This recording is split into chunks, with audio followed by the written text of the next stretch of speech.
Can I call you Rose? 'Cause you're sweet like a flower in bloom. Can I call you Rose?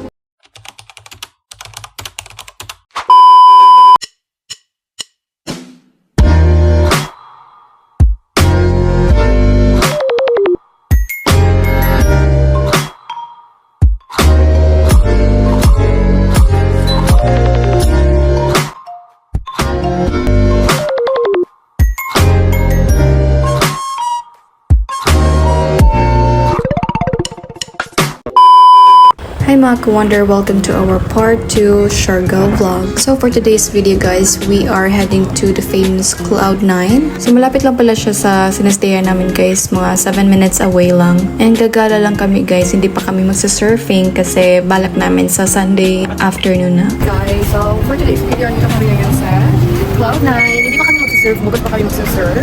Kaya lang kami ngayon. And baka dito na lang din kami kakain. So, stay tuned.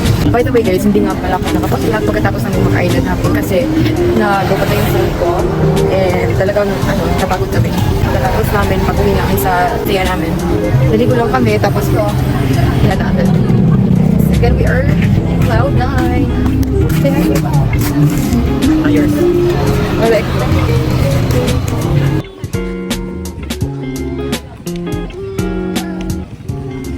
Nasa labas pa lang kami ay marami na talaga instructors na nag-aalok ng mga surfboards and syempre may instructor na din yan. And pag pumasok kayo dito guys, meron siyang entrance fee na 100 pesos. And pagkapasok nyo marami siyang mga souvenir shops. And sa kabila naman ay mga surfboards na pwede nyo i-rent.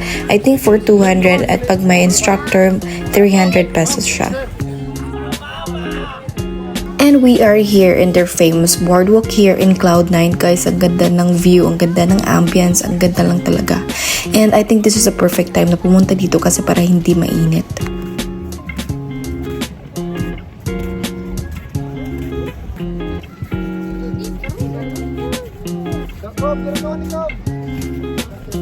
As you can see guys, marami talagang nagsasurf pag ganitong oras. Meron din sila sa morning pero pag hapon marami talaga. And meron nga kami nakita dito guys, si Kuya kumakanta. Ang ganda ng boses niya and I think andito siya parati paghapon.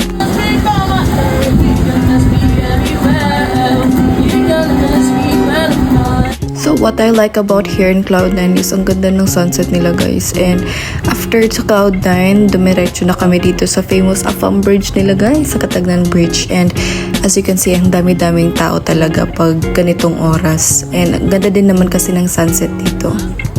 And aside sa maraming tao guys, marami din sila mga food stalls. Marami silang iba-ibang mga pagkain na tinitinda dito. Kung gusto nyo mag-inuman, meron din dito.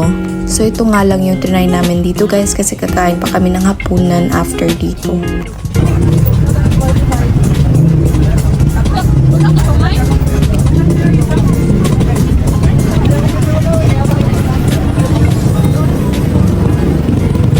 So after namin sa Katagnan Bridge guys, dito na kami sa busy street ng Siargao.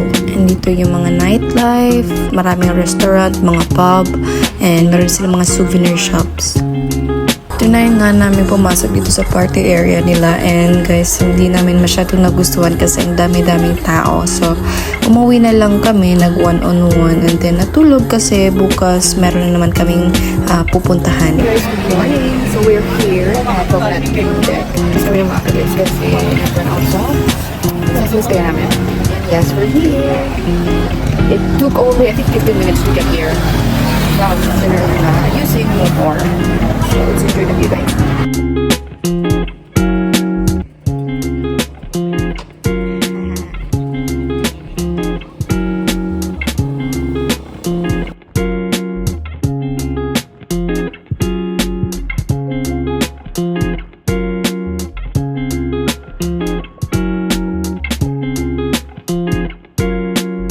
And we're here here in Maasin River guys. Pag pumunta kayo dito, meron silang 60 pesos entrance fee. So ako lang yung naligo dito kasi gusto ko talagang tumalon dyan sa parang jumping cliff nila. Hindi kasi trip ng jowa ko yung tubig guys kasi parang meron siyang weird smell. But anyways, ang ganda-ganda dito guys. Marami siyang Instagrammable spot na pwede mong pag-take ng video and pictures. Lalo na dun sa jumping cliff nila guys. Ang ganda ng view.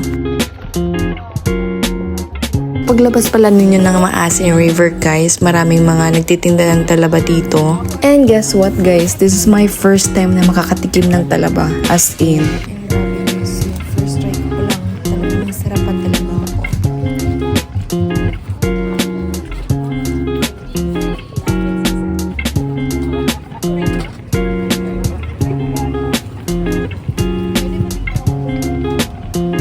And after namin doon, nandito na kami sa Magpupungko Rock Formation. And then fairness guys, marami sila mga food stall dito na pwedeng pagkainan. And timing guys, tanghali na yan. So dito na lang kami kumain din. And after namin kumain guys, nandito lang kami sa paliguan nila.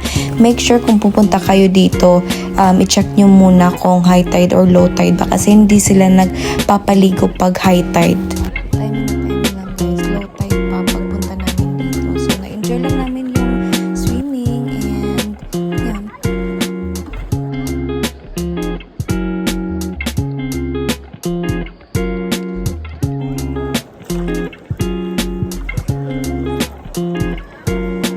So after nga namin mag-land trip guys, andito na naman kami sa Cloud9 para mag-surf. By the way, last day na namin to guys, kaya sinulit na namin. So 500 pesos pa lang yung bayad namin dito guys. So 200 sa surfboard and 300 sa instructor. And before nga kayo isasalang dyan guys, syempre i-instruct muna kayo ng mga instructor kung paano at ano ang gagawin, lalo na yung mga safety measures. Para iwas disgrasya na din.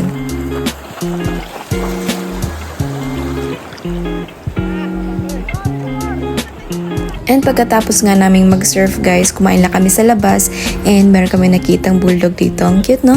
And after nag-dessert lang kami and nag-stroll saglit, tapos nag-1-on-1 na naman and umuwi na rin. And yun lang guys, doon nagtatapos yung Gaal serye namin dito sa Siargao. Hey guys, we're finally going home.